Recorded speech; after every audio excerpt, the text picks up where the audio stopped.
Was never painted black, turned into a Fillmore South by Bill Graham. It wasn't turned into a rock room or a disco. It stayed a movie theater and live performance theater for the 92 years it's been here. Tampa Theatre has been here in the heart of downtown Tampa since October 15th, 1926. The part that people see is the beauty and the grandeur that Eberson designed. But of course, as a functioning theater that's been operating for 91 years, of course we have all these wonderful little nooks and crannies where all the smoke and mirrors are kept. And that's why we have great people like our stage manager, Lloyd, who has crawled over every inch of this building and knows where all of the switches and all of the plugs are to keep everything running how it's supposed to. This right here, this is the main switchboard.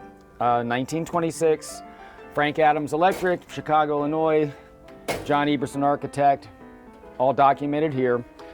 For 92 years, when you sat down in your seats and the movie started, we took house lights down here, we turned off the relays, came this direction.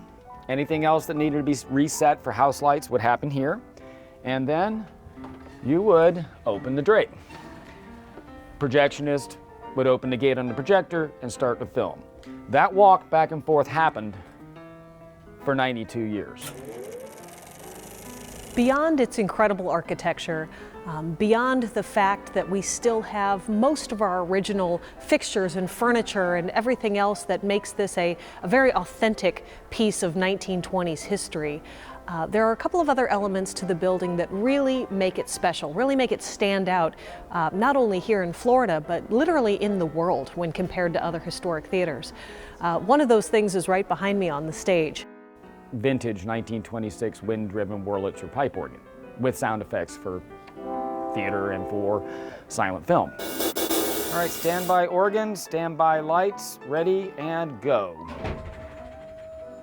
A hole in the stage, an organ console, and a scissor lift, and a really cool reveal. Simple tricks. Now back in the 20s, of course, movies were silent. The first talkie didn't come around until 1927, but actually we didn't get our first talkie as a Paramount Theater until 1929. So for the first 3 years we existed, we had a 21-piece orchestra that would accompany the films, and then this mighty Wurlitzer theater organ that if we didn't want to bring in the whole orchestra, we could bring in one musician who could play that entire film.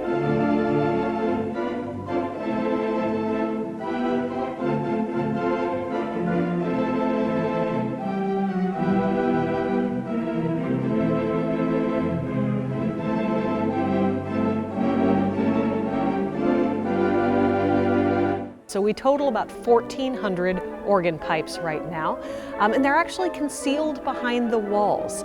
If you can see those false balconies, each of those is an organ chamber where all of those pipes are housed.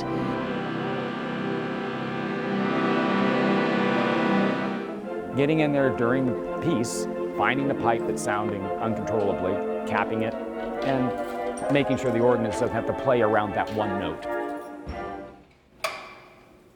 Welcome to the stage left, house right organ chamber. This is where the noise-makey stuff is. The console downstairs basically opens and closes valves under each of these pipes, and the pipe will sound. This is where the noise comes from. There's shutters back here that open and close to control volume. Right now they're shut, and this is all the sound will be stuck in here with us if we're playing. It gets pretty loud in here.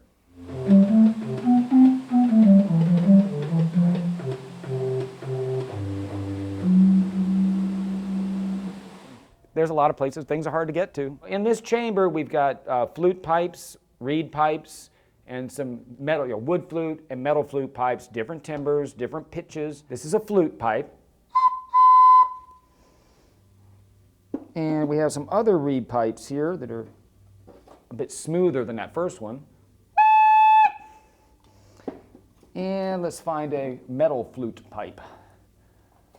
Oop, come here. She is sticky. Yeah, she doesn't want to come out. We'll try this one.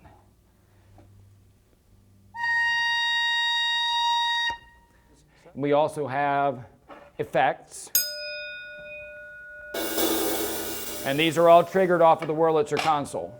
One of the signature elements in John Eberson's atmospheric theaters is, of course, that night sky above us.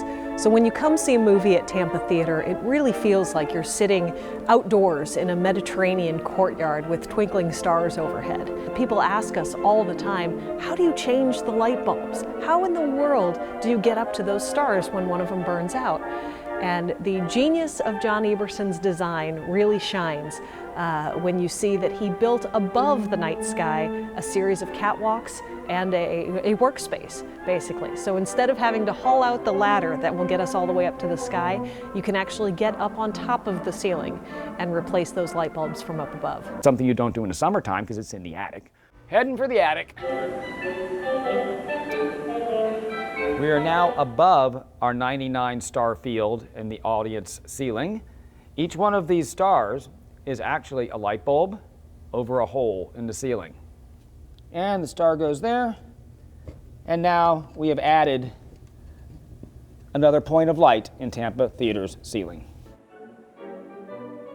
The fact that this theater in particular is almost entirely intact to day one makes it pretty special. We have the furniture. You know, what the termites haven't taken, we still have. Hopefully you've enjoyed this special behind-the-scenes look at Tampa Theatre and learning some of the secrets that make us the most beautiful and incredible movie palace in downtown Tampa, maybe in the world. But there's really only one way to see Tampa Theatre, and that's in person.